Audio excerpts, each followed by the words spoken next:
Hola, ¿qué tal? Nuevamente con ustedes el licenciado Chacón. Estamos en una sesión más de la licenciatura en Administración y Comercialización, particularmente en la materia, en la asignatura de Inserción al Derecho. Hoy, en la sesión número 16, abordaremos las particularidades de los bienes, algunas diferencias entre los bienes. Acuérdense de la definición de bienes muebles, bienes inmuebles, todas las implicaciones, bienes públicos, bienes privados, todo eso que ya revisamos la sesión anterior. Evidentemente nuestros objetivos, el objetivo particular es que al terminar de este tema, el alumno conocerá el concepto de los bienes y por supuesto sus diferentes tipos. Y el objetivo específico tiene que ver con la aplicación, identificación y aplicación precisamente de esos conceptos para distinguir los tipos de bienes y todas sus implicaciones. Características de los derechos reales que comentábamos la sesión anterior, se trataba efectivamente de un poder jurídico que le otorga a un sujeto una potestad para detentar un bien en específico. También es el poder que se ejerce de manera directa e inmediata sobre la cosa y el aprovechamiento total o parcial que se puede tener respecto de una cosa determinada, cosa que vimos la sesión anterior. En el punto número 5.3, la copropiedad y la propiedad en condominio, adelantábamos la sesión anterior que ese régimen de copropiedad es cuando dos o más personas se encuentran en una situación de propietarios o de titulares de un bien en específico. Normalmente hablamos de un bien inmueble. Los bienes muebles difícilmente podrán ser sujetos de copropiedad, a menos que, por dar un ejemplo, se hayan adquirido durante la vigencia de una sociedad conyugal, un matrimonio que tenga como régimen patrimonial la sociedad conyugal, en donde todo lo que se adquiera es mitad para un cónyuge y mitad para el otro cónyuge. Ahí estamos en un tipo específico de copropiedad. Y bueno, evidentemente la propiedad en condominio se trata de aquellas personas que se encuentran precisamente, como su nombre lo dice, en un condominio que les pertenece un área privativa determinada, su departamento, su casa en condominio horizontal, pero también ese régimen de propiedad en condominio tiene las características de tener áreas de uso común, como los pasillos, como comentaba yo, la alberca, como las canchas deportivas, los elevadores, etcétera, que eso no pueden ser uso privativo, sino que son de uso para todas las personas. Y bueno, la copropiedad es una modalidad del derecho de propiedad. Ya hablamos en sesiones anteriores de la participación de dos o más personas que refieren o que mantienen la titularidad que ejercen sobre un objeto determinado. Hablamos también del concepto que nos dice que hay copropiedad cuando una cosa o un derecho pertenecen pro indiviso a varias personas, es decir, todas mantienen una parte alícuota, una parte proporcional de ese bien en específico. Evidentemente, normalmente los bienes inmuebles no se pueden dividir, por lo tanto, se trata de una parte proporcional, una parte alícuota ante la imposibilidad precisamente de dividir ese bien sin causarle un daño importante. Se habla de una parte alícuota que se encuentra representada por la mitad, es decir, la cosa es dividida y perteneciendo a cada una de las mitades a cada uno de los copropietarios. Esto es lo que podemos entender como copropiedad. Pero tenemos diferentes tipos de copropiedad, las voluntarias, las forzosas, por ejemplo. Tenemos las voluntarias, que son aquellas respecto de las cuales las personas que en ella intervienen, bien sea por división o aplicación respectiva en la medida de sus proporciones, o bien por enajenaciones de las cosas, es decir, la hacen cesar, la hacen terminar entre ellos. Corporaciones o copropiedades forzosas, esta aparece cuando su naturaleza por la cual recae este asunto no admite su división ni su enajenación. Evidentemente estamos en el caso de una compraventa forzosa. Tenemos compraventas temporales. Lo voluntario de la copropiedad la hace ser temporal. Su permanencia será mientras todos los particulares estén de acuerdo en conservarla, mientras todos tengan la posibilidad de referir o de mantener esa copropiedad, permanecerá sin ningún problema. En el momento que uno o varios de los copropietarios digan hasta aquí, evidentemente ese será el momento en que terminará ese régimen de copropiedad. Podrán autorizar para vender algunos, o a lo mejor tendrán que vender todos, dependiendo del acuerdo de voluntades que entre ellos se dé. Las permanentes o la copropiedad permanente. Cuando hablamos de una copropiedad forzosa, es precisamente esta característica la que la hace ser, por supuesto, también permanente, ya que no hay manera de que esta copropiedad termine o perdure indefinidamente. Es decir, como es una copropiedad forzosa, no puede intervenir la voluntad para separar esa copropiedad, forzosamente se debe dar. Hay un ejemplo que es el considerado patrimonio de familia, que es una institución que marca el Código Civil, que nos dice que cuando unas personas pretendan constituir en patrimonio de familia, tendrán que reunir un bien o varios bienes que no rebasen de un monto específico y que además todos estén de acuerdo y la constituyan como tal. Y trae como consecuencia que no se pueda vender, no se pueda ceder, no se pueda transmitir de ninguna forma, no se pueda celebrar casi ningún contrato traslativo de dominio respecto de ese bien. Y por supuesto que es una copropiedad permanente, toda vez que no admite una división. Y bueno, tenemos otro que son las reguladas. Estas son las que se encuentran establecidas evidentemente por el Código Civil. Tenemos las no reguladas, que no se encuentra una disposición expresa, detallada en un artículo del Código Civil, sin embargo son perfectamente válidas.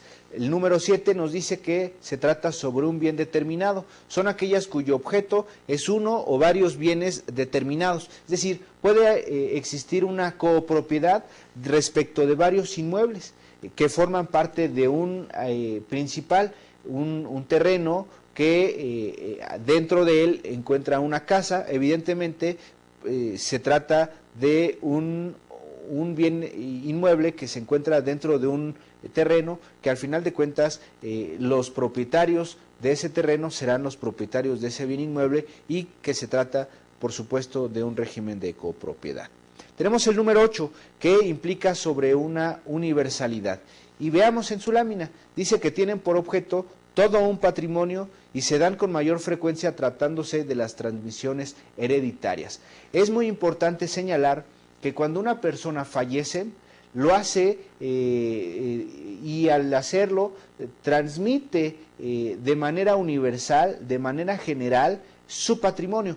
Patrimonio activo, patrimonio pasivo, como lo hemos adelantado en otras sesiones.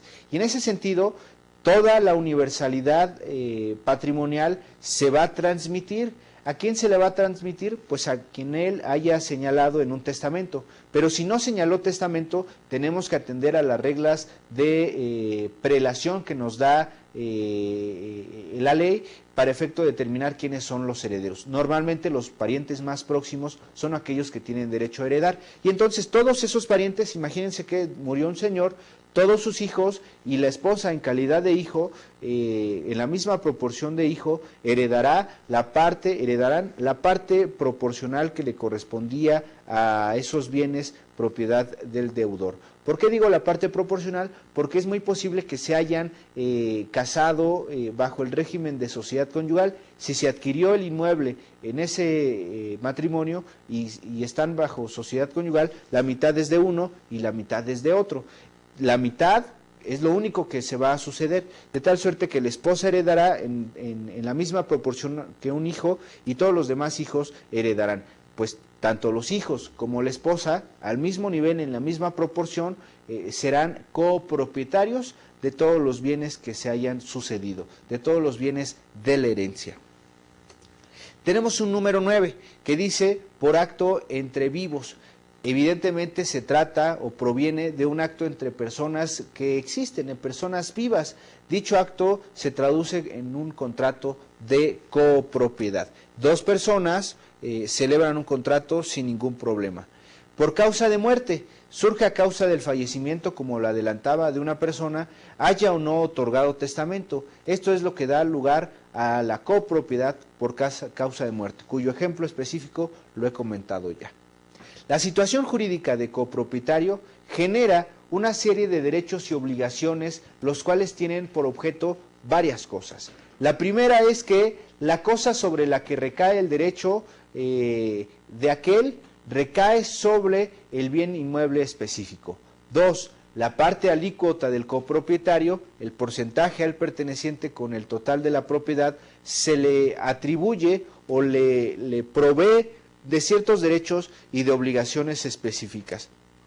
Al tener un régimen de copropiedad de un bien inmueble, pues todos los que son titulares de ese bien inmueble se encuentran obligados a, por ejemplo, pagar los impuestos, el predial, lo del agua y cualquier otra contribución para tal efecto. Situación jurídica respecto de la cosa. ¿Qué personas pueden intervenir respecto de una cosa? Aquellas que tengan capacidad de goce, aquellas que tengan capacidad de ejercicio. ¿Por qué hablo de la capacidad de goce? Cuando una persona que aún no ha nacido, el nasciturus, del cual hablé en sesiones anteriores, tiene derecho a heredar. Evidentemente todo está sujeto a que esa persona, siguiendo las reglas del Código Civil, como ya también lo comentaba en sesiones anteriores, tiene derecho siempre y cuando sea viable. ¿Cuándo es viable? A las 24 horas de haber nacido o que antes se haya registrado, se haya inscrito en el registro público de la propiedad. Y bueno, situación jurídica respecto de la cosa. Veamos su lámina. En primer lugar, podemos mencionar que como principio general, nadie está obligado a permanecer en una copropiedad, con la excepción de que ésta fuere forzosa, es decir, que no se pueda dividir. Es decir, a veces cuando hay un régimen de copropiedad y los copropietarios no se ponen de acuerdo en la administración, en la venta de la cosa o en cualquier situación que tenga que ver con ese bien, evidentemente no habrá poder legal que le impida a una persona salirse de ese régimen de copropiedad y puede vender su parte proporcional y puede cederla, puede regalarla, puede hacer lo que quiera con esa parte alícuota, parte proporcional, a menos que la copropiedad fuere forzosa. Si es forzosa, no podemos hacer cualquier división. Luego, conforme a lo establecido por el artículo 942 del Código Civil, las proporciones de los partícipes en una copropiedad se les considera igual, salvo pacto en contrario. Es decir, en un contrato se estableció que los copropietarios de una cosa, de un bien inmueble, imagínense, serían Juan, María y Roberto.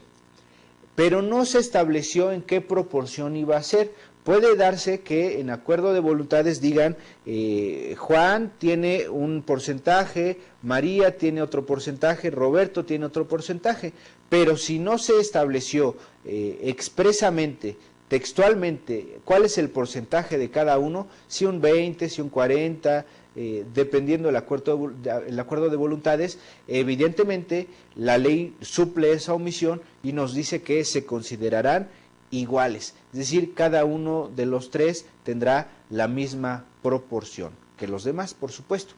Otro elemento es que el concurso de los copropietarios en los beneficios y en las cargas se fijará en proporción al porcentaje que corresponde a cada uno. Es decir, si se tienen que pagar 10 pesos, bueno, al que tenga mayor participación en la copropiedad le corresponderá pagar, digamos, su parte proporcional. Al que tenga menos, pues solamente pagará en medida y en función de la parte proporcional que él representa. Solamente no se puede aplicar de una manera igual, idéntica, si tienen participaciones diferentes en cuanto a la copropiedad. Pero si todos son iguales, no tenemos ningún problema porque será al mismo nivel la obligación que tenga esa persona o esas personas específicas. Otro elemento es que el copropietario puede, como lo asevera el artículo 943, servirse de la cosa común. Se los adelantaba, hay un régimen de copropiedad, es un edificio, y bueno, son copropietarios todas las personas que se encuentran en ese inmueble, siempre y cuando no se hayan subdividido, es decir, no se hayan individualizado, porque cuando se han individualizado entramos en un régimen un poco distinto, que es el régimen de propiedad en condominio. Pero bueno, cuando se trate de una copropiedad estamos en el entendido de que los propietarios también pueden hacer uso de las cosas comunes. Luego, en cuanto al artículo 944, dice que hay una obligación real o propter rem. Eso es importantísimo y es bastante utilizado, aunque muchas veces no se conozca el término, lo que significa esta palabra. Son obligaciones propter rem, que son obligaciones propias de la cosa. Si yo tengo un bien inmueble, pues tengo que pagar todos los derechos y todas las contribuciones, obligaciones, impuestos. Evidentemente tengo que pagar el agua, el predial, la luz. La luz es un poco opcional. Si alguien quiere tener a oscuras su casa, bueno, pues lo podrá hacer, pero lo demás no. El predial es forzoso y todos los demás derechos son inherentes, más bien, todas las demás obligaciones son inherentes al derecho que se tiene respecto de ese bien en específico. Y lo decimos aquí, según la cual está obligado a contribuir a los gastos de conservación de la cosa sobre la que la copropiedad recae. No solo tenemos que pagar los impuestos y todo lo inherente, lo propiamente dicho respecto de esa cosa, sino todos los gastos de conservación. Si se está cayendo la fachada, pues tengo que solventar los gastos para poder repararla. Si hay una tubería rota, si tenemos y está dentro de nuestro inmueble, pues evidentemente lo tengo que subsanar. Si la tubería está afuera, bueno, ya no me corresponde a mí, sino al municipio en el cual esté yo viviendo. Por otro lado, tenemos los actos de administración respecto de la cosa común. Imagínense pasillos, aceras, cosas que son comunes para todos. Son decididos evidentemente por la mayoría de personas como de los intereses. Es decir, dependerá de la forma de constituir ese régimen de copropiedad para determinar si es por participación o si es por mayoría de votos en una asamblea. Tenemos además los actos de disposición general que requieren, al contrario de los de administración, el concurso de todos los partícipes. Es decir, necesitan que todos acudan y que todos, absolutamente todos, decidan el futuro de ese régimen de copropiedad. Y bueno, siempre se generan conflictos respecto de la parte alícuota. Uno de ellos es el uso del derecho del tanto. Vamos a ver. Esta parte alícuota, según el artículo 950 del Código Civil, es propiedad plena de su titular, a quien también le corresponden los frutos y las utilidades. Por ello, el copropietario, cualquiera de ellos, puede enajenar o también puede hipotecar su propia parte proporcional. No hay poder legal, por supuesto tampoco deberá haber poder humano que obligue a no vender una parte alícuota que legítimamente le corresponde. Y entonces el artículo 950 del Código Civil nos habla de que puede el copropietario, por lo que hace a su parte alícuota, enajenar o hipotecar su parte. ¿Qué es eso de enajenar? Normalmente son términos que no son muy usados, no son muy comunes, y bueno, evidentemente el hecho de enajenar implica la posibilidad de vender, de ceder, de transmitir los derechos reales que tenga sobre esa parte alícuota. Sabemos que parte alícuota es parte proporcional de ese bien en específico. Pero además, la ley nos faculta, por medio de este artículo 950, que podamos hipotecar solamente nuestra parte. Si una persona, estando en un régimen de copropiedad, pretende hipotecar todo el bien inmueble, estará en riesgo de que se nulifique ese acto, porque lo único que puede él hipotecar es su parte proporcional, su parte alícuota. ¿Qué es la hipoteca? Es dejar en garantía ese bien inmueble, esa parte alícuota de ese bien inmueble, para garantizar el cumplimiento de una obligación diversa. Puede ser un contrato de mutuo, puede ser un mutuo es préstamo, un contrato de compraventa, un contrato de lo que ustedes quieran, una prestación de carácter personal, dar, hacer o no hacer. Cualquiera de esas relaciones jurídicas puede garantizarse. Hay 4 formas de garantizar: prenda, hipoteca, depósito y fianza. Prenda, cuando se deja en garantía un bien mueble. Hipoteca, cuando queda, como les digo, ese bien inmueble en garantía. Fianza, cuando se contrata una fianzadora para efecto de que nos dé una póliza y que con eso garantice el cumplimiento de una obligación. En el caso de que nosotros no cumplamos con esa obligación, la otra parte que tenga la garantía acude a la fianzadora para exigir el pago, la fianzadora le va a pagar y luego la fianzadora nos va a cobrar a nosotros. Y la última es el depósito, cuando para efecto de garantizar el cumplimiento de una obligación tenemos un depósito exhibimos un billete de depósito, normalmente lo compramos en Bansefi y con eso no tendremos ningún problema. Pero entonces, aquella persona que pretenda dejar en garantía del cumplimiento de una obligación diversa la hipoteca del bien inmueble, evidentemente solo lo podrá hacer respecto de su parte alícuota, respecto de su parte proporcional. Y bueno, hay algo interesantísimo en el mundo jurídico que tiene que ver con el derecho del tanto. ¿Qué es eso del derecho del tanto? Famosísimo además derecho del tanto. Podemos considerar que el derecho del tanto es más bien un derecho de preferencia. Si uno de los copropietarios quiere vender, por supuesto puede hacerlo siempre y cuando no sea indivisible la copropiedad, no sea forzosa la copropiedad, lo puede hacer sin ningún problema, pero deberá respetar el uso, el derecho del tanto de los demás copropietarios. Si ese copropietario, Juan, quiere vender, evidentemente tiene que respetar el derecho de preferencia de los demás, porque debe privilegiar a los demás. Si algún otro copropietario está interesado en comprar su parte alícuota, la parte alícuota de esa persona, si lo hace, más bien si no lo hace, estará incurriendo en una falta grave y se podrá nulificar alguna compraventa que esa persona haya realizado con un tercero, con una diversa persona. Porque lo primero que tenemos que hacer para respetar el derecho del tanto es preguntarle a los demás interesados, toda vez que tienen un derecho de preferencia respecto de ese bien inmueble. ¿Quiénes pueden tener derecho de preferencia? Por supuesto que los copropietarios, pero no solo ellos, también lo tienen los arrendatarios. Si es que el propietario del bien inmueble que se encuentra en arrendamiento lo quiere vender, tiene que preguntarle también al arrendatario, que es el que paga su renta por habitar en ese bien inmueble o utilizar ese bien inmueble, le tiene que preguntar. Pero lo mismo pasa en el régimen de copropiedad. ¿Quién tiene preferencia para adquirir ese bien inmueble?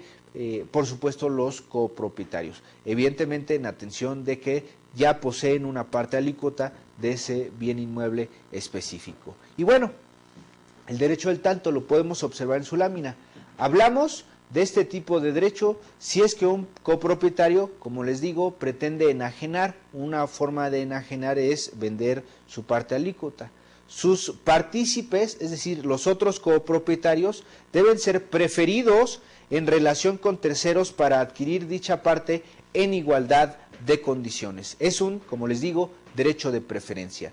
Pero vamos ahora en otro tipo, en otra modalidad de bienes o de régimen de implicaciones que tienen los bienes en nuestro sistema jurídico, que es la famosa propiedad en condominio. Es el régimen de propiedad en condominio, que normalmente se constituye evidentemente con un notario, pero nos puede facilitar la Procuraduría Social de cada uno de los estados de la República o el estado de la República en el cual nos encontremos. Y bueno, observemos su lámina.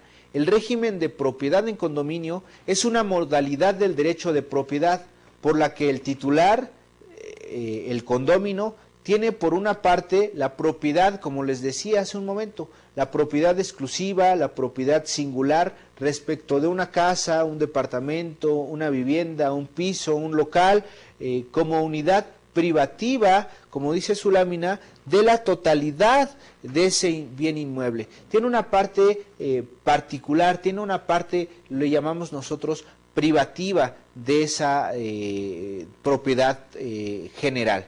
Y por la otra, tiene una participación en la copropiedad de los elementos comunes de dicho inmueble en proporción al valor de su unidad. Es interesantísimo este régimen de propiedad en condominio. Ubíquense mentalmente en un edificio. Tenemos un edificio en donde hay varios departamentos. Cada uno de esos departamentos es una unidad, es un área privativa. Se dice privativa porque le pertenece, es privada, le pertenece a cada uno de los condóminos, se les llama en esta ocasión. Y entonces todos tienen su parte privativa. Pero para tener acceso al inmueble necesitamos una puerta, necesitamos un pasillo, necesitamos escaleras quizá, necesitamos elevadores, necesitamos a lo mejor un roof garden, necesitamos a lo mejor una alberca, necesitamos a lo mejor canchas deportivas, necesitamos a lo mejor simplemente las escaleras y un pasillo para poder acceder a cada uno de los departamentos. Evidentemente esos son bienes comunes y entonces todos ahí tienen una parte alícuota, como si fuera un régimen de copropiedad, pero solamente respecto de esas áreas comunes, porque cada quien tiene su propia individualidad, su área privativa, que esa no la pueden utilizar los demás, esa es exclusiva de esta persona, de este condómino que tenga su área privativa. Y bueno, el régimen de propiedad en condominio se encuentra previsto en el artículo 951 del Código Civil para el Distrito Federal y su similar en cada uno de los estados de la República. Y nos dice que hay lineamientos específicos, lineamientos legales que se deben observar en dicho régimen. Dicho precepto en general, en términos generales, señala más o menos lo siguiente. Primero, los supuestos del régimen de propiedad en condominio. ¿En qué casos, en qué condiciones se puede constituir un bien inmueble bajo este régimen de propiedad en condominio? Dos, los derechos del propietario de cada unidad privativa, tanto de esta, de su propio departamento, su propia casa, normalmente en un condominio, lo que se llama condominio horizontal, cuando son casas, no están hechas hacia arriba, sino están hacia los lados, evidentemente tiene el derecho de posesión, el derecho real de propiedad respecto de esa área privativa, pero también respecto de los demás elementos comunes del inmueble, que pueden ser, como les digo, los pasillos, las escaleras, los elevadores, etcétera. Además, indica el régimen legal aplicable a cada condominio en particular. Yo les dije hace un momento que se debe constituir ese régimen de propiedad en condominio. ¿Quién lo debe constituir? Pues todos y cada uno de los condóminos que se encuentran presentes. Deberán celebrarse asambleas, deberá haber un reglamento, deberá existir un administrador, etcétera. Tendrá que realizar todos los actos necesarios tendientes a la sana convivencia entre todos los condóminos. Vivir en un condominio a veces puede resultar difícil, sobre todo si no hay un orden en específico, si las personas no acatan las normas legales aplicables, si no acatan los reglamentos, evidentemente puede ser un caos. Pero si la gente es ordenada, si la gente cumple con las disposiciones, si la gente cumple con lo que se comprometió, pues evidentemente no habrá ningún problema. Los elementos comunes establecidos en el artículo 25 de la Ley de Condominios, normalmente en el Distrito Federal es la Ley de Propiedad en Condominio y su similar en otros estados de la República, es una enumeración enunciativa. Normalmente decimos que puede ser limitativa o enunciativa. Cuando es limitativa, solamente esos pueden ser, pero cuando es de manera enunciativa, pueden ser esos o cualquier otro más. Es una enumeración enunciativa de los elementos comunes de un inmueble cuyo sujeto o que es inmueble que está además sujeto al régimen, como les digo, de propiedad en condominio. La posesión, hay quienes dicen que es un derecho real. Hay otras personas que dicen que no es un derecho real. Veamos aquí, no es un derecho real, pero es importante su estudio por las siguientes razones. ¿Por qué no es un derecho real? Dicen algunos, porque no es un derecho de propiedad, es decir, no tiene efectos de dominio, no podemos transmitir la titularidad, solamente es la posesión, y esto es el tema 5.4, el derecho real de posesión. Y diremos lo siguiente, ese derecho real de posesión tiene las siguientes razones, los siguientes argumentos que los podemos observar en su lámina. 1. La posesión es una forma de adquisición del dominio y de otros derechos reales, así como de su pérdida. Es decir, acuérdense que hablamos alguna vez de la prescripción positiva, la prescripción adquisitiva, lo que también se llama usucapión para los bienes inmuebles, usucapión, que implica que una persona ostentándose en calidad de dueño posee un inmueble y por el simple hecho de poseer en calidad de dueño, de forma pacífica, pública y continua, reuniendo todos esos requisitos, puede adquirir para sí ese bien inmueble, el derecho real de propiedad de ese bien inmueble. Evidentemente, la posesión no es la propiedad, la posesión simplemente es usar y disfrutar ese bien inmueble. La posesión, por ejemplo, la tiene un arrendatario en un contrato de arrendamiento que tiene la posesión material, vive ahí y paga una renta en específico. Pero la posesión jurídica la tiene quizá también él, pero por supuesto que también originariamente la tiene el titular. Pero la posesión, el hecho de estar ahí, no implica la titularidad de los derechos reales de propiedad de ese bien en específico. La propiedad es otra cosa y la tenemos que acreditar con un instrumento eficaz para poder ser oponible a terceras personas. Y bueno, tenemos otras razones, como por ejemplo es el modo, la posesión, es el modo de ejercer ciertos derechos reales, la forma en que se puede ejercer ciertos derechos y cumplir ciertas obligaciones. Y lo podemos hacer por medio también del derecho real de posesión. Otro elemento, otra razón específica por la cual es importante el estudio del derecho real de posesión es que la posesión está protegida jurídicamente. Esto es un tema interesantísimo. ¿Por qué decimos que se encuentra protegida jurídicamente la posesión? Imagínense que nosotros celebramos un contrato de arrendamiento con una persona en específica, pero esa persona evidentemente le entregamos la posesión, nosotros somos los propietarios, le entregamos la posesión, le damos las llaves del inmueble y ella puede disponer de él para el uso convenido. Pero imagínense que esa persona resulta morosa, no nos paga y nosotros queremos que se salga. Muchos dirían, oye, pues vamos con unos amigos y nos constituimos en ese domicilio y lo sacamos. Si hacemos eso, sacarlo por la fuerza, estaremos incurriendo en una falta, porque no estamos respetando el derecho de posesión, el derecho real de posesión que tiene el inquilino, que tiene el arrendatario.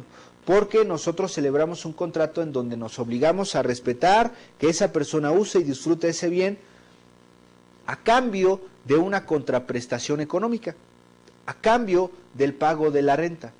Si nosotros, a pesar de que no nos pague la renta, no queremos que esa persona se mantenga en posesión física, material de ese inmueble, tenemos que acudir a la instancia respectiva, tenemos que acudir a los tribunales para que el juez, en uso de su facultad de jurisdicción, y en uso, la jurisdicción es la facultad de resolver controversias, y en uso de su facultad coercitiva, la coerción es la facultad de hacer cumplir sus determinaciones, incluso con el uso de la fuerza pública, para que en ejercicio de esas dos facultades el juez obligue al inquilino a que se salga, toda vez que hemos acreditado el incumplimiento a que se ha sujetado ese inquilino.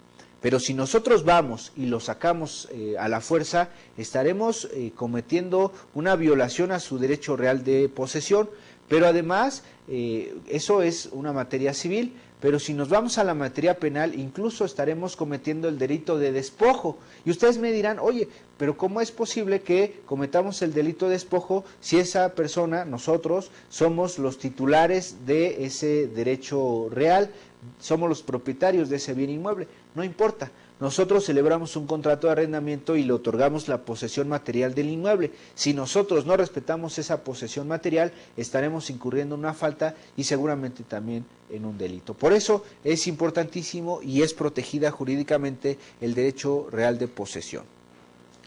Por otro lado, es una rama importante de la doctrina. El fundamento de la propiedad está en la posesión. Evidentemente, quien posee un bien inmueble se presume que es su propietario. Es una presunción importantísima.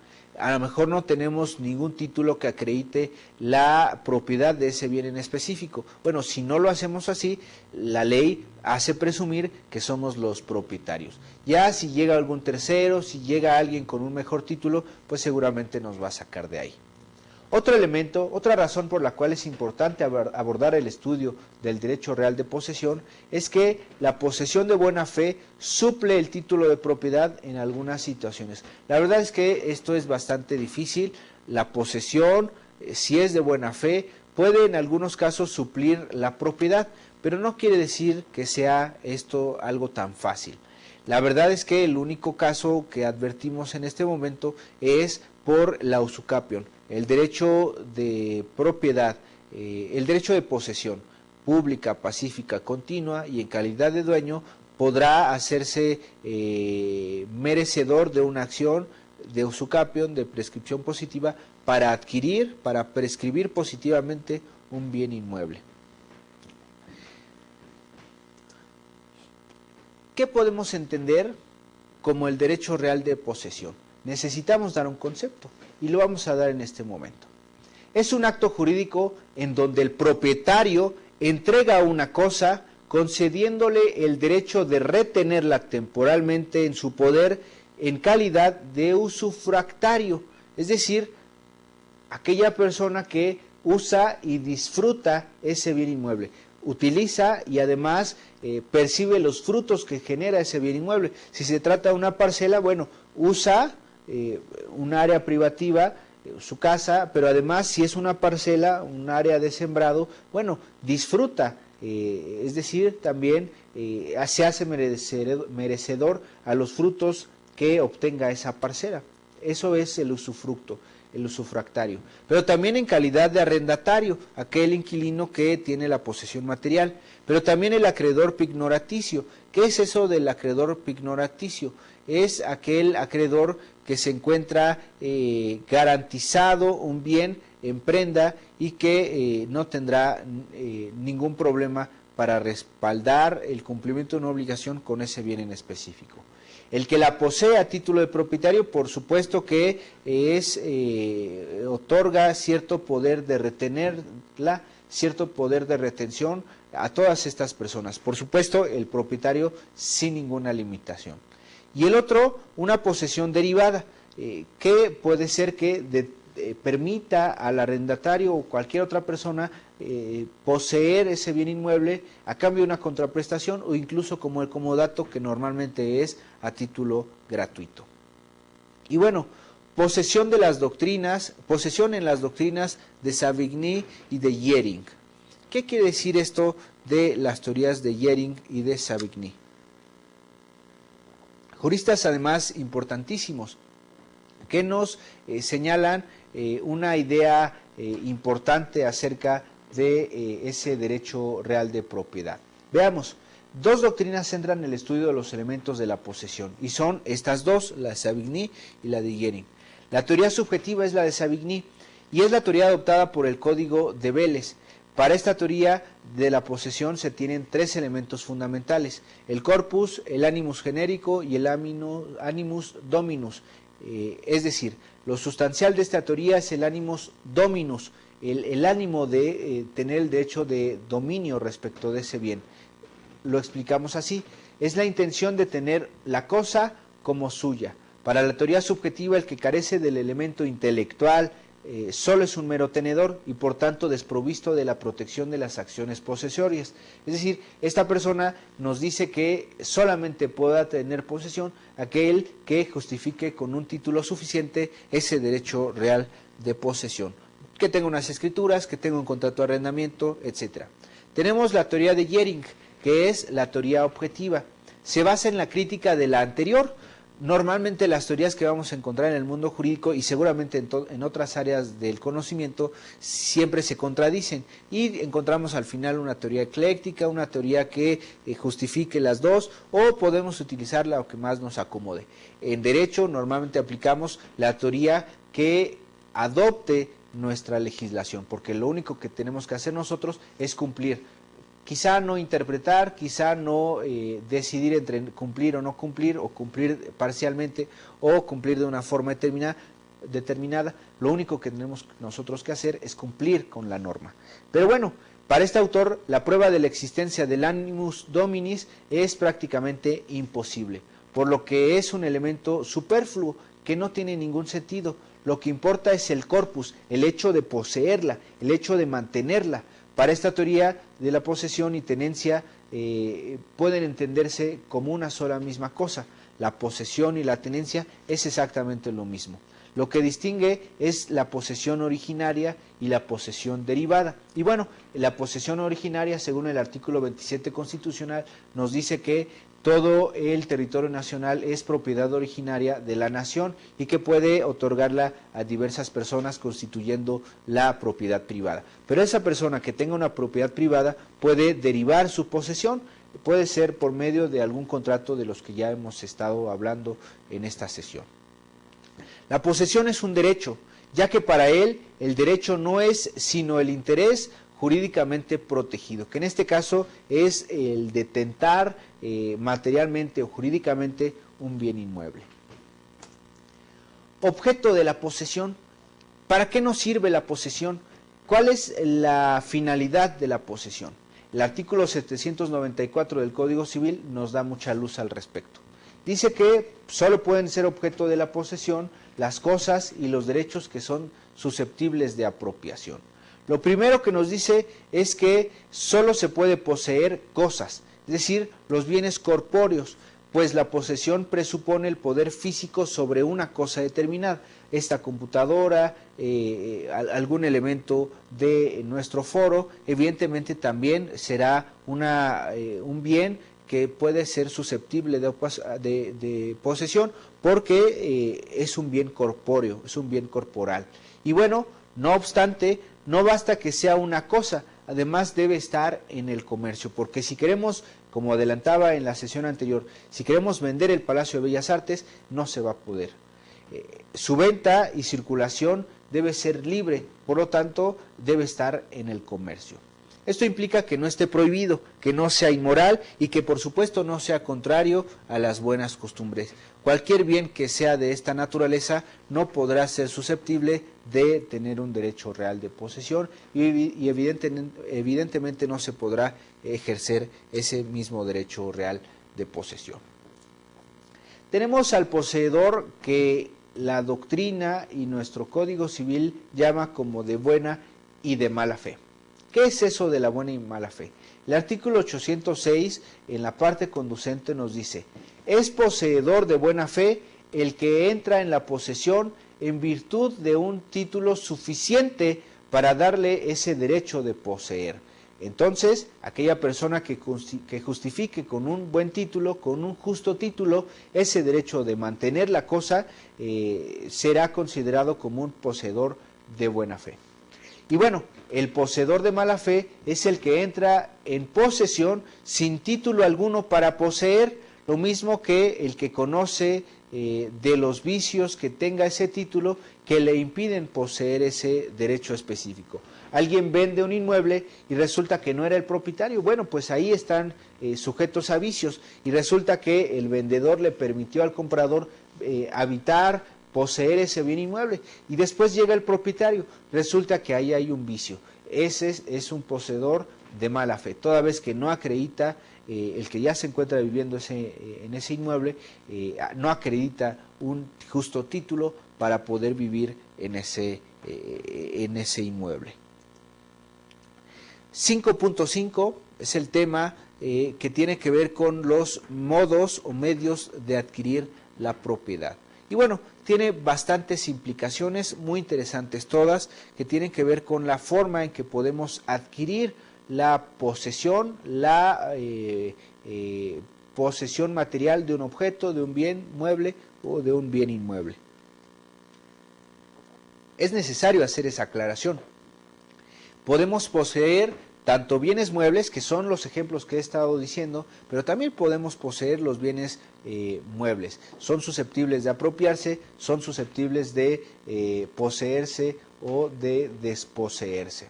Vamos a ver, podemos señalar que los medios por los que llega a adquirirse la propiedad son muy variados. Solo se reconocen distintos géneros y causas, porque bien se puede adquirir un patrimonio o una parte alícuota del mismo. ¿Se acuerdan del régimen de copropiedad? Bueno, una persona vende, otra persona compra, pero no la totalidad del inmueble, solamente una parte alícuota, una parte proporcional.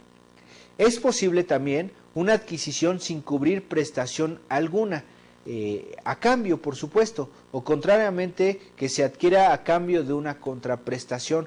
Una compraventa se exige a cambio un precio, es decir, se adquiere la propiedad el comprador a cambio de la entrega al vendedor de una cantidad de dinero. Es una compraventa y es, por supuesto, a título oneroso.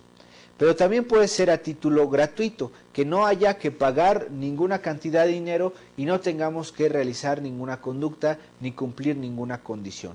Eso es a título gratuito, cuando no se pide una contraprestación a cambio. Y el mejor ejemplo que podemos dar es la donación. Nosotros, si queremos un bien mueble o bien inmueble de nuestra propiedad, podemos donarlo sin ningún problema a cualquier persona. Basta con que yo manifieste mi voluntad de donarlo para que sea perfectamente válida esta transmisión de la propiedad. Y bueno, así podemos seguir señalando diversas numeraciones en las que pueden clasificarse los medios de adquirir la propiedad, pero para efectos didácticos son convenientes señalar solamente los siguientes. 1. Por su origen. Acuérdense que estamos en los medios para adquirir la propiedad. Por su origen, son de título originario y de título derivado. Título originario se da cuando el objeto adquirido no era propiedad de alguien conocido y determinado. Como algunas adquisiciones de este título podemos señalar la ocupación y la accesión. Eso de que lo accesorio sigue la suerte de lo principal. Pero también tenemos títulos derivados.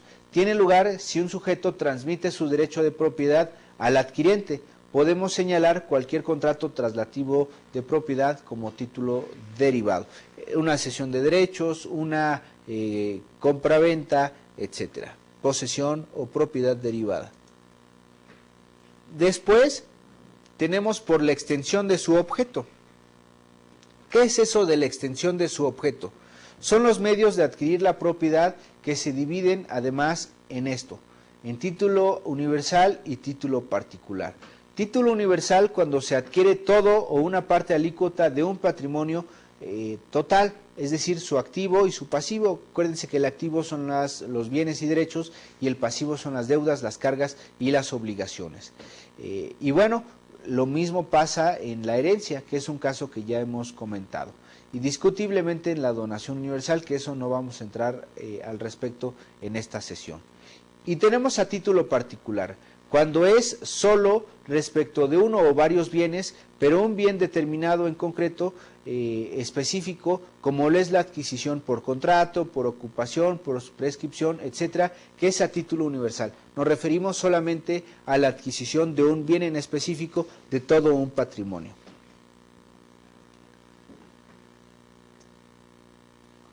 Luego tenemos por la situación jurídica que al respecto guarde el adquirente. Es la situación específica en la que una persona se encuentre. Es la situación en la que una persona pueda actuar válidamente en el mundo del derecho. Veamos aquí. Los invito a que observemos su lámina. Dice, este medio debe a su vez satisfacer una cierta prestación a favor de quien lo transmite. Tenemos que es un modo de adquirirla a título oneroso, es decir, hay que pagar una contraprestación, hay que pagar un precio, como puede ser una compraventa, una permuta, una adjudicación, un remate, etcétera. Por ejemplo, una compraventa, hay que pagar un precio cierto, un precio a cambio de la propiedad de un objeto determinado. La permuta, yo te entrego, no sé, un bien en específico, tú me entregas otro, hacemos intercambio, eso es una permuta. Después tenemos la adjudicación, cuando, imagínense, por dar un ejemplo, tenemos un deudor, una persona nos debe 1 millón de pesos y nosotros embargamos su casa. Al final ganamos un juicio y se supone que se tiene que rematar ese bien inmueble, su casa. Pero podemos nosotros, toda vez que lo que nos debe es más de lo que gana o lo que debe, lo que cuesta su casa, podemos solicitar la adjudicación. Con eso ya no entramos a remates, con la implicación de que el bien inmueble se tiene que bajar de precio para que se venda más fácilmente. El remate y cualquier otra situación similar. 4. Según el momento de la adquisición. En este medio de adquisición de la propiedad podemos señalar dos elementos importantes. Uno, intervivos, cuando se hace esa transmisión en personas vivas, personas que se encuentran en pleno uso de sus capacidades físicas y por supuesto sus capacidades mentales. Hablamos de su capacidad de ejercicio. Intervivos, se da en vida del transmisor y no se encuentra supeditada al fallecimiento. Y por supuesto tenemos los mortis causa, que tienen su origen en el fallecimiento del deudor, tal es el caso de una herencia o un legado. Baste y cabe aclarar que la diferencia entre una herencia y un legado es que el legado es a título particular, yo dejo este bien en específico señalándolo, dando sus características a tal o a tales personas, mientras que la herencia es a título universal, yo digo, yo dejo la totalidad de mis bienes a tal o a tales personas. En uno se especifica, en el legado, y en la herencia no se especifica, es a título universal. Y bueno, tenemos varias implicaciones más que tienen que ver con el derecho real de propiedad, serán motivo de sesiones más adelante. Es importante que nosotros revisemos el Código Civil. Lo pueden ustedes bajar de internet, hay varias páginas, una puede ser Orden Jurídico Nacional, www.Orden Jurídico Nacional, puede ser la Cámara de Diputados, puede ser la Cámara de Senadores, cualquier buscador les podrá dar la liga específica para que ustedes puedan encontrar el Código Civil. A lo mejor no tienen que comprarlo, les puede salir gratis si lo buscan en internet. Y bueno, no me queda más que por esta sesión invitarlos a que sigamos revisando sus actividades de aprendizaje, utilicen la ventaja de su tutor, de su asesor y cualquier duda seguramente la podrán hacer llegar por conducto de él. Los invito a que revisemos su Código Civil. Nos vemos la próxima.